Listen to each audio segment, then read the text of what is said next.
Hey everyone, and welcome to Developer Team. My name is Jonathan Cutrell, and my goal on the show is to help driven developers like you find clarity, perspective, and purpose in their careers. We've talked a lot about resumes on this show, and there's a good reason for that. A resume does tend to be the first step, the kind of top line item for getting your foot in the door at a new job. But it also, this resume-driven development, as we've coined this before, tends to also fit well with improving your career outcomes. All right, so we're going to talk a bit about how you can go about this in a more effective manner in your career. But I want to focus in not just on the importance of your resume, which we've talked about this, the fact that resumes, they are one part of the process of getting a new offer, looking for a job. Of course, it's almost equally or perhaps more important that you develop the relationships necessary to get referrals, and so resumes are not the only way in, but they tend to be the first way that you get filtered out. All right, so uh, we focus on the resume not because the resume itself is so critical, but rather because the outcomes you require in order to have a good resume will build your career. So, what does that mean? It means that in order for you to build a good resume without having to do a bunch of gymnastics and, kind of taking credit for things that ultimately probably you shouldn't take credit for. Instead, to build a good resume, you actually need to have impact. You actually need to do things in your current role or do things in your side projects, in your hustles, or whatever it is that you are building your resume from that show real impact. All right, so we've talked a little bit about this before in the past, about how do you show impact on a resume. Broadly speaking, this is proof. This is proof. You want to be able to explain, what did you do? What did I impact? Right? And show the numbers. This metrics is some kind of measurement, some kind of proof that the thing that you're saying you did happened. And the proof is, of course, people can't really easily go and validate these numbers, but if they ask you about it, you pressure test the assertions that you've made, it's likely that they can uncover if you're lying. But in order to have proof on the table, you need to actually accomplish these things. Now, one of the problems that I've seen as a manager and also as an engineer is that very often our work doesn't really line up super well with the proof. Why is that? Most of the time, this is the result of not setting clear goals. All right, so this whole picture that we're trying to paint here is, when you focus on improving your resume, you are focusing on showing how you met important goals. If you do nothing else, if you take nothing else away from this episode, take this away, that when you improve your resume, you do so by focusing on big, important goals that are measurable. You want to be able to show that you met the goal. So, how do you get there? This is a fundamental kind of practice, okay? With your manager in your next one on one, or maybe the next one, or the next one. As soon as your manager has time to talk about this and can clear their schedule long enough to discuss this with you, talk about the measurable goals that you are tracking towards.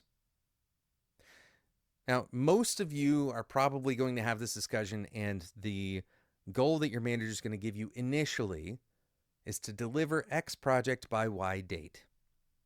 That is in almost every role I've ever held as an engineer or as a manager.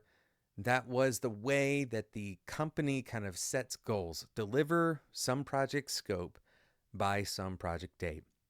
And there's nothing necessarily wrong with that goal, but imagine putting that on a resume. What does that communicate to an outsider, to an onlooker? All right, so in 3 to 6 months, the same thing would be true for an internal manager. This is why it's so important to get more specific about the measurability and impact of your goals. The impact is not that you delivered something. If that was true, then we could deliver whatever we wanted to. Why is it that you're doing what you are doing? What is the characteristic of that project that makes it important? What business impact is it going to have? Tell me the metrics that you can use to determine what impact this has had. Now, if you're listening closely, you'll recognize that there's a little bit of risk in this for you. There's a little bit of risk because what if the project fails? What if we go through all this work and even though we delivered excellently, the project fails? There is risk there, right? The business impact that you would otherwise want to outline on your resume is not there. There are other metrics that you can focus on, although business impact is top line. It's going to be the most impactful thing you can put on your resume. It's going to be the most impactful thing you can talk about to your future managers when you're having career conversations. What else can you put on there?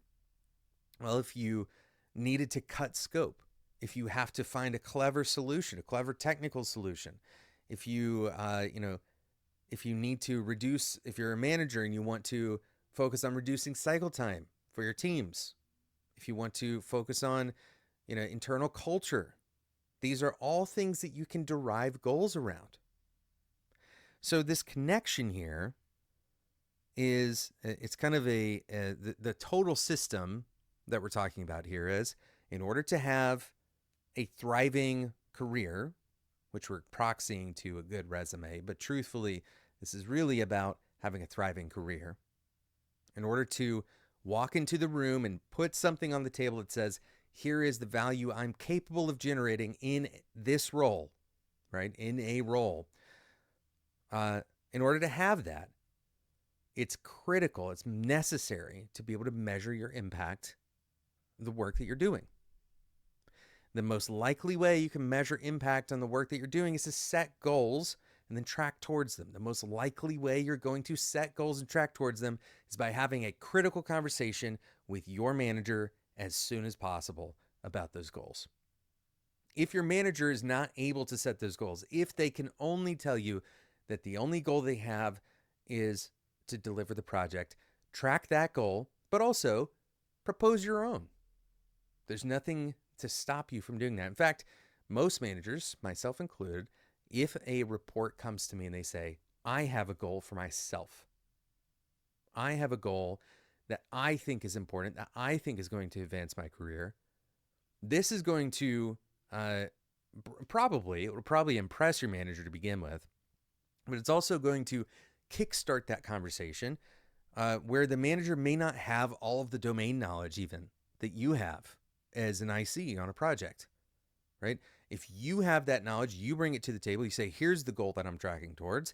Your manager very well may just adopt that goal and hold you accountable to it, right? So the important kind of total feedback loop here is your manager, if they're like me, if they're like most managers, they want you to succeed. They want you to grow. They want you to get a promotion. They want good things for you. If my, ICs are succeeding, that reflects well on me as a manager, right? So there's kind of mutual benefit when you succeed. So your manager is interested in your success, right? How do you succeed? You build your career off of these measurable impact, right? Off the measurable impact that you would otherwise put on a resume. This is why we say resume driven development. It's a completely valid way of thinking about setting goals for yourself, because most of the time those goals are going to be beneficial to the company, beneficial to your manager, and ultimately, and most importantly for this conversation, beneficial to you in your current role and in future roles. So have that conversation as soon as you can with your manager. Explain that you want to set goals to ensure that you are successful in your current role, that you want to be able to measure those goals, that you want to show the impact of your work, and you want to show it on their behalf. This conversation could totally change the way that your manager looks at your relationship, but also it can change the course of your career. If you genuinely put effort into this specific thing of measuring goals, tracking towards them, and actually accomplishing them, putting something down, keeping track of this is a critical part. If you have some major impact, but you don't even remember what it was, then that becomes kind of useless for you in conversations about what you're capable of, right? You could say, well, I worked on some project. Well, what did you do? I submitted code, right? I was a critical part of the conversation. Well, everybody on a project may be a critical part of it. What did you do specifically? What value did you bring to the table? Your job, your future jobs are dependent on you being able to tell that story. How do you tell that story? The best way is by showing proof, having those measurable goals so you can put them on the table. Thank you so much for listening to today's episode of Developer Tea. Hopefully this was a challenging subject for you. If you haven't done this, it can be very easy to go many years without setting any goals at all. Most of the time, we're just kind of waiting on somebody to tell us that we're doing okay. We're waiting on someone to give us a positive performance review. We're waiting on feedback rather than proactively going out and saying, I'm going to track this goal for myself. I'm going to take control of my career. That is my charge for you today. If you're not in control of your career, no one else will be. You're going to get taken advantage of. People will, ultimately, they may want to work with you because you're an enjoyable person to work with. You may be good at your job. They may recognize that. But ultimately, your career progress, your career success is mostly dependent on your action or inaction. Thank you so much for listening. And until next time, enjoy your tea.